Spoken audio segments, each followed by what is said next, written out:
The room was intact, exactly as she left it.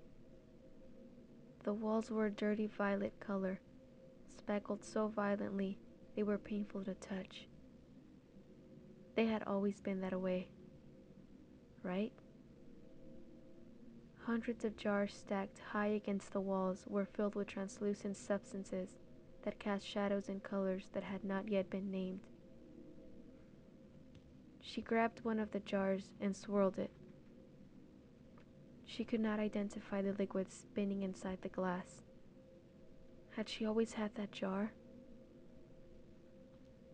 She walked across the room to a table and dragged a chair from under it. But it had not scraped the floor. It drifted out, as if over a current of air. She realized everything in the room was hovering over the floor, just enough to maybe slide a thick piece of paper underneath. She ran her hand over the cool, smooth surface of the wooden table, but it was soft, like foam.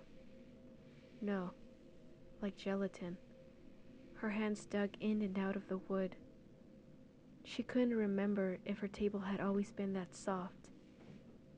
Last time she slept in the room, Wait, she had never slept in that room. Had she? She walked to the nearest corner and looked through a pile of books. They smelled of dust and crushed sage. The books were brimming with words and numbers, but they said nothing. The pages silently shook in her hand. The pulsations traveled through her flesh, and soon everything was gently vibrating.